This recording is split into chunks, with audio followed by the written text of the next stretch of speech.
بسم اللہ الرحمن الرحیم۔ میرے معزز سامعین، امید ہے کہ آپ سب حضرات خیر و عافیت سے ہوں گے۔ آج میں آپ حضرات کو عشرہ ذی الحجہ میں ناخن اور بال نہ کٹانے کے بارے میں نبی کریم صلی اللہ علیہ وسلم کا بہت ہی مبارک فرمان بتاؤں گا۔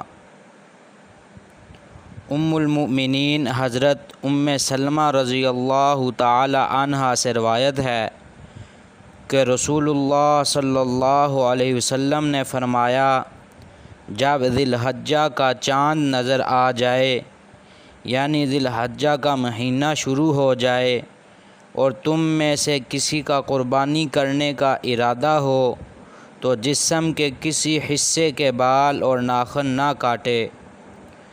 اس حدیث اور اس جیسی دوسری احادیث کو مد نظر رکھتے ہوئے فقہائے کرام نے فرمایا ہے کہ قربانی کرنے والے کے لیے مستحب ہے کہ ذی الحجہ کا چاند نظر آنے کے بعد قربانی کرنے تک اپنے ناخن نہ کاٹے اور سر، بغل اور ناف کے نیچے کے بلکہ بدن کے کسی حصے کے بال بھی نہ کاٹے، لیکن یاد رہے کہ ایسا کرنا یہ مستحب عمل ہے، ضروری یعنی کہ لازمی نہیں۔